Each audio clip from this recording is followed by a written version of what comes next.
My name is Byzantine Soul, or Justin, whatever you want to call me.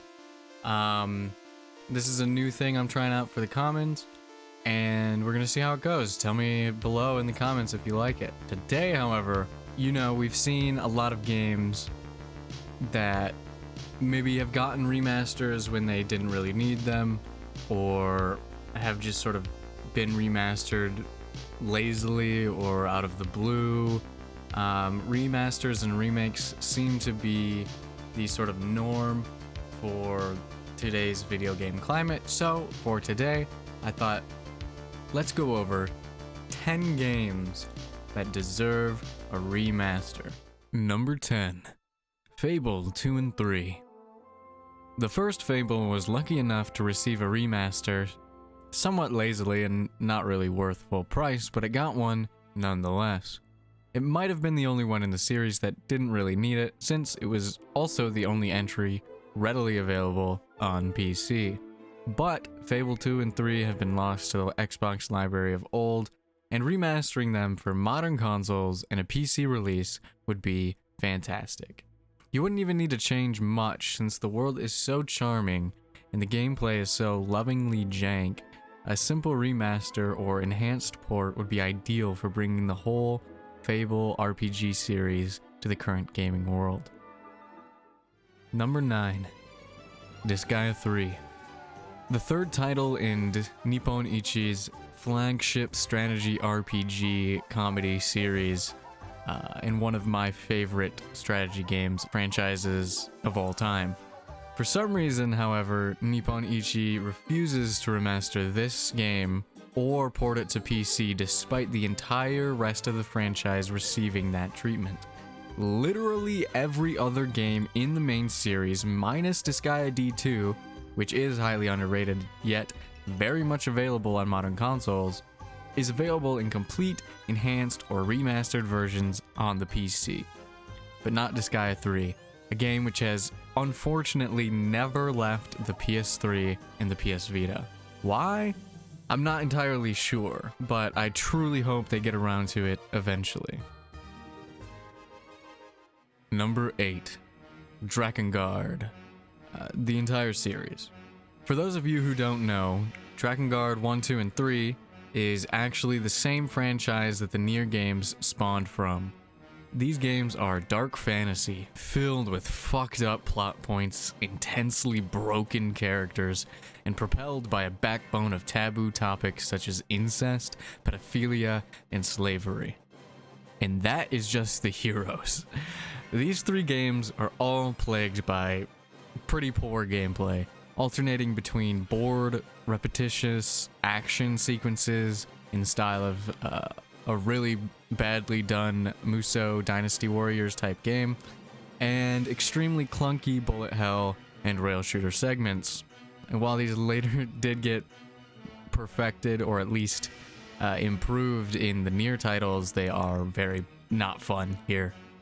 If all 3 of these could get the Nier replicant treatment, that is to say a visual overhaul with complete gameplay rebalancing, I think today's gamers would finally give Drakengard the attention it has always deserved. Number 7, The Legend of Heroes, Gargov Trilogy. These 3 JRPGs are the immediate predecessors to the amazing and long-running Trails series by Nihon Falcom. However, unlike the masterpiece that is Trails, which we'll be talking about later, the Gargov trilogy can be best described as a centimeter above average, maybe 2. While the PSP versions are technically remakes of the PC 98 games exclusive to Japan, they had their own problems. Mainly the fact that they were released in the West under titles that incorrectly numbered their order, and their English translations were, well, not good. An enhanced port collection with the proper numbering and a brand new 2021 quality localization would be much appreciated. Number 6, Metroid Prime Trilogy. Action-adventure shooter platformers with fun environments and engaging boss battles, these games were absolute hits for the GameCube and the Wii, especially for Metroid fans. some of the best gaming Nintendo had to offer at the time could be found in this trilogy. A re-release on present-day Nintendo consoles such as the Switch, or who knows, maybe the Switch Pro when that comes out, would be a great opportunity for us to show Nintendo that, yeah, we really do love these games, and yes, we really do want Metroid Prime 4 to become a reality at some point. Here's hoping Metroid Dread is really good. Number 5, the Dot Hack Quadrilogy. Dot Hack is an underrated franchise for many reasons that we won't get into here. Maybe another video. Let me know if you want to hear the backstory about Dot Hack. But these action RPGs absolutely deserve a remaster. I don't think a remake would be in order since the gameplay is still decent and honestly pretty fun. The story is still great, and the art design is still iconic. These 4 games are also, with no exaggeration, literally just one game split into 4 parts. They were even released within almost a single year.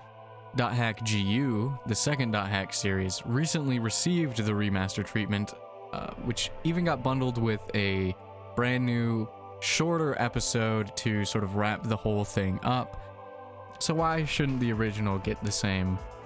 Well, Namco Bandai, that's why, but there's nothing to be done about that. Number 4, Fire Emblem Radiance Duology, or Tellius Saga, if you're a real nerd. These would be smash hits on Switch without a doubt, especially since they are both rare and relatively expensive these days. You can buy them for upwards of $100, sometimes 2, sometimes more, depending on the area and country that you live in. But everybody knows Ike these days, what with his forever inclusion in the Smash Bros. Roster. I main him, by the way. My friends hate me. Anyway, we all already know that the gameplay in Fire Emblem is extremely satisfying and frankly damn near perfect. So with a few minor adjustments, some quality of life features present in the newer games, and increased graphical fidelity, a remaster is simply a no-brainer here. Number 3, Dragon Age. The whole series. We all know Dragon Age, because the sister series to BioWare's critically acclaimed Mass Effect, with DA4 forever looming on the horizon. Hopefully one day we'll get to play that and see Solus, our beautiful, beautiful egg boy. I imagine something akin to the recently released Mass Effect Legendary Edition, also by BioWare, which proved that this is possible to achieve with enough interest. Dragon Age would benefit much more from this than Mass Effect, since the first 2 titles are riddled with bugs and frequent crashes and tons of DLC that is now lost to dead support websites and modding sites and are overall just a pain in the ass to access. While Inquisition still looks great, all 3 could benefit from a visual upgrade and maybe some gameplay rebalancing. And if they redid Dragon Age 2 with the same care they made over the first Mass Effect, I think more people would come around to it than they did back in the day. Hell, I even replayed Dragon Age 2 recently. I only played it once in my life and I did not like it. Too much asset reuse. But I replayed it recently and goddamn, I genuinely think it's a great game. So, who knows? Dragon Age Remaster franchise collection would be perfect. Thanks, BioWare. Get on that. Number 2, the entire Growlancer series. This is another strategy RPG similar to Disgaea in just the fact that they share a genre with literally no other similarities whatsoever. Growlancer is a dead franchise that was the spiritual successor of a dead franchise known as Langrisser. Somehow, the first 2 Langrisser games were both remade into a collection recently, which were released worldwide somehow, with their visuals redesigned in a way that is very reminiscent of the mobile gacha game Fire Emblem Heroes. I'm not sure Growlancer would benefit from the visual redesign since I am a big fan of that very specific late 90s, early 2000s record of Lotus War anime fantasy type art design, but even if they did happen to change it, I would not be mad. The biggest thing about this remaster would be to make it a complete collection, something that has never been available in the West, as both the very first game and the sixth, which is the last, were never released outside of Japan. This would be a great opportunity to get the entire series localized and exposed to a modern audience where strategy RPGs with dark storylines and games just all over the place are becoming more and more mainstream. Number 1. Xenosaga Trilogy. Another Namco property that likely won't see a remaster. Somehow they gave .hack GU the proper royalty treatment, but it's unlikely that Xenosaga will receive the same when they won't even remaster the original .hack. Monolith Soft, the developer of the newer Xeno games, are now a Nintendo money factory. But even then, the chances of even a simple port are very low. Especially since Namco Bandai came out and said all but the words, "Go fuck yourself," when asked if they ever plan on remastering these games. Xenosaga is a great RPG trilogy with an engaging battle system, a memorable cast of characters, and an amazing plot that carries from one game to the next.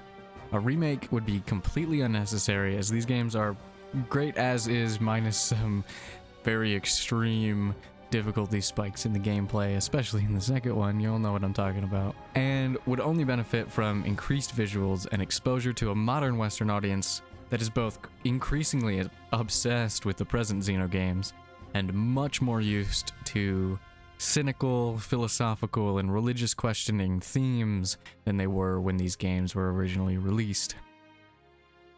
Some honorable mentions. Phantasy Star 3 and 4. The first two Phantasy Star games, classic JRPGs that spawned a several decade-spanning franchise that is still alive today with PSO 2, Phantasy Star Online 2, New Genesis, received partial remake remasters for the PS2 for the Sega Ages Remake Collection, only released in Japan, but you can easily play them with fan translations. These two, the second half of the quadrilogy, were planned to receive the same treatment, but Sega quickly abandoned them, so for now we're stuck with the Sega Genesis Mega Drive versions. Tatsunoko vs. Capcom. This one is next to impossible due to licensing issues, but this was a highly underrated entry in the Capcom Versus series of fighting games released only on the Wii that could use a little love and a matchmaking update. Personally, my favorite Versus game in the entire series, by the way. I'm just putting that out there. The Shadow Hearts Trilogy.